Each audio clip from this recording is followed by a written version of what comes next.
Assalamualaikum dan selamat sejahtera. Bertemu lagi saya dan kali ini tajuk yang akan saya bawa ialah fungsi trigonometri, iaitu soalan SPM yang keluar pada tahun 2012. Okey, soalannya berbunyi, buktikan bahawa 2 per cos 2x tambah 1 adalah sama dengan secant kuasa 2x. Jadi untuk menjawab soalan ini, kita perlu ingat rumus-rumus yang berkaitan dengan fungsi trigo. Kita boleh saja mulakan daripada sebelah kiri untuk buktikan dia sama dengan sebelah kanan, ataupun yang sebelah kanan buktikan sama dengan sebelah kiri. Okey, tapi kali ini saya memilih untuk membuktikan yang sebelah kiri ini dikembangkan agar sama seperti sebelah kanan. Okey, jadi ada dua rumus fungsi trigo yang akan saya gunakan, iaitu sin kuasa 2x tambah cos kuasa 2x sama dengan 1. Satu lagi ialah cos 2x adalah sama dengan 2 cos kuasa 2x tolak 1. Okey, jadi saya akan buktikan daripada yang sebelah sini.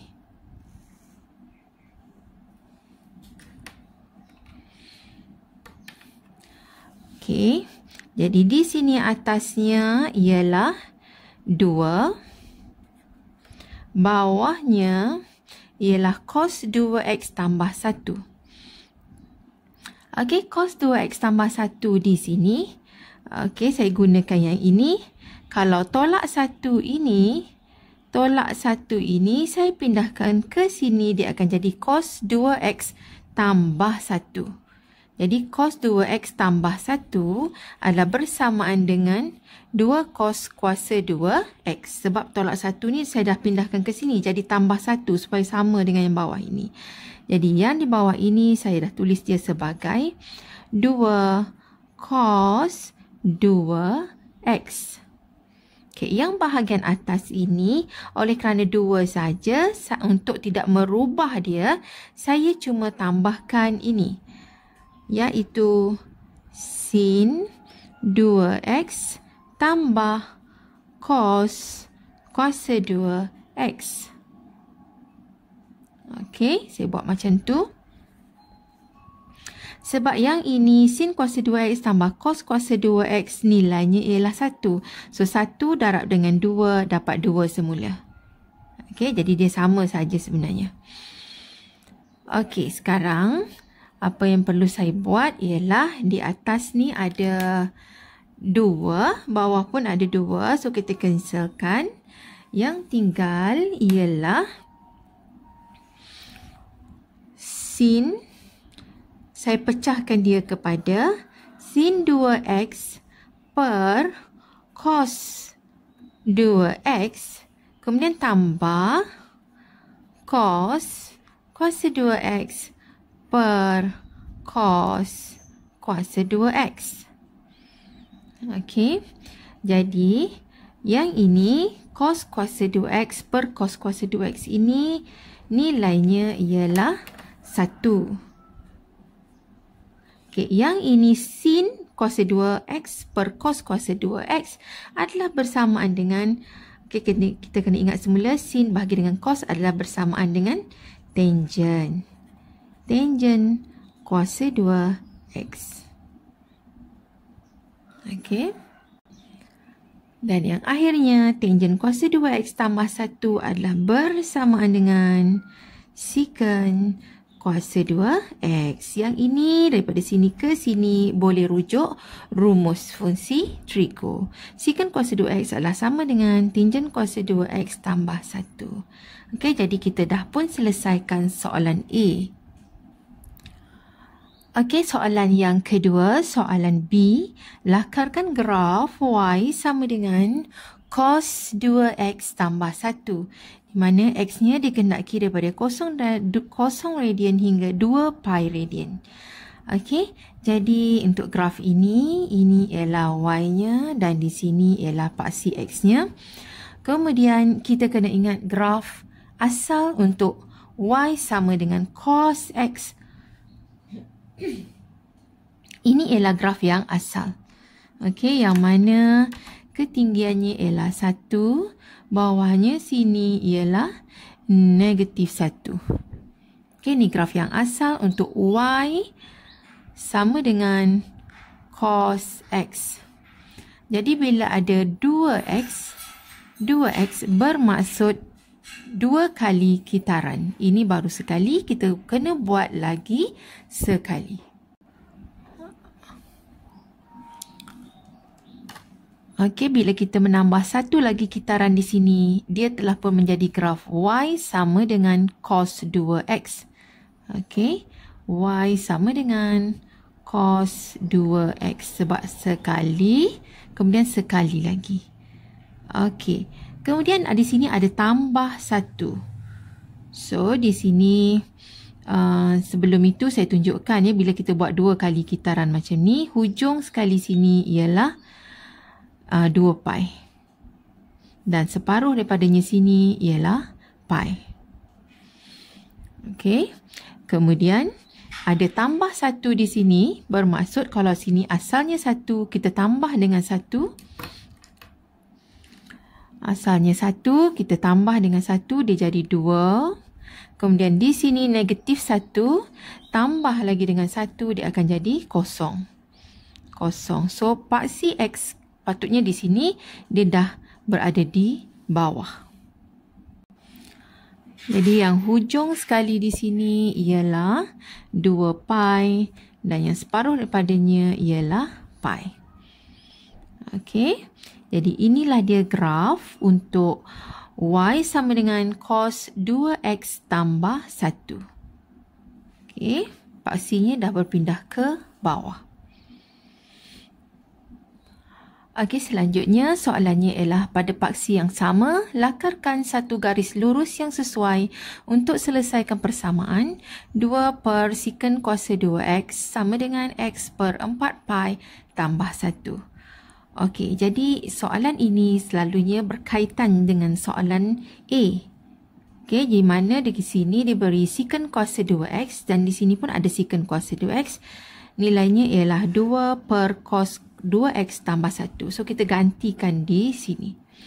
Dia akan jadi 2 per dengan secant kuasa 2x ni kita gantikan dengan 2 per dengan cos 2x tambah 1. Okey, sama dengan x per 4 pi tambah 1. So, yang ini 2. Ini bahagi dengan 2 per cos 2x sama 1, saya tukarkan dia kepada darab. Jadi, bila tukar kepada darab, dia akan terbalik. Cos 2x tambah 1 per 2. Okey, yang belakang ni sama saja. Jadi, yang ini boleh potong. So, yang tinggalnya ialah cos 2x tambah 1 sama dengan x per 4 pi tambah 1. So, cos 2x tambah 1 rujuk pula di sini. Dia adalah bersamaan dengan y. Jadi, yang ini kita gantikan dia dengan y. Yang ini gantikan dia dengan y sama dengan yang ini. X per 4 pi tambah 1. Jadi menggunakan yang ini, kita kena lukiskan satu garis lurus yang sesuai di atas paksi yang sama. Okey, merujuk kepada persamaan ini, saya bawa ke sebelah sini ya, iaitu y sama dengan x per 4 pi tambah 1. Macam mana kita nak lukiskan garis lurusnya? Ialah kita pilih x yang sesuai. Katalah dekat sini, bila x-nya sama dengan 0, maka y-nya ialah 0 per 4 pi tambah 1. Dan nilainya ialah 1. So, kita akan dapat koordinatnya iaitu bila x-nya 0, y-nya 1. Kemudian kita pilih satu lagi koordinat. Katalah bila x sama dengan, yang sesuai yang boleh kita permudahkan dengan 4 pi di bawah. Jadi saya pilih X sama dengan 2 pi. Bila X sama dengan 2 pi bermaksud Y sama dengan X ni gantikan 2 pi per 4 pi tambah 1. Jadi di sini dia akan jadi ni pi dengan pi ni kita boleh potong. Jadi yang ini setengah tambah 1 adalah bersamaan dengan 1/2 ataupun 3/2. Jadi koordinatnya bila X sama dengan 2 pi, Y-nya ialah 1/2 ataupun 1.5. Okey, jadi sekarang saya masukkan koordinat ini ke dalam tandakan di sini, iaitu bila X-nya 0, Y-nya 1. Bila X 0, Y-nya 1 di sini. Satu lagi, bila X-nya 2 pi, Y-nya ialah 1.5. Jadi kalau 1 di sini, 1.5 dekat sini. So kita ambil pembaris dan kita lukiskan garisannya yang menghubungkan dua koordinat tadi. Okey. Macam tu. Kemudian kita dapati soalannya ialah bertanyakan bilangan penyelesaian. Okey, di sini soalannya ialah cari bilangan penyelesaian. Okey, bilangan penyelesaiannya ialah di sini kita lihat titik persilangan di antara garis lurus dengan lengkungan. Jadi, titik persilangannya ada 1, 2, 3, 4. Jadi, bilangan penyelesaiannya ialah 4. Okey, itu ialah selesai sudah kita menjawab soalan SPM tahun 2012 bermula dengan pembuktian, lepas tu melakarkan graf, kemudian kita melukiskan di atas paksi yang sama satu garis lurus untuk menyelesaikan persamaan ini. Seterusnya soalan akan bertanyakan bilangan penyelesaian. Bilangan penyelesaian kita akan dapat melalui titik persilangan di antara garis lurus dengan lengkungan, iaitu ada 1, 2, 3, 4 kesemuanya. Jadi ini jawapan untuk soalan B yang akhir. Okey, itu sahaja daripada saya. Jumpa lagi di video yang akan datang. Jangan lupa untuk like dan subscribe.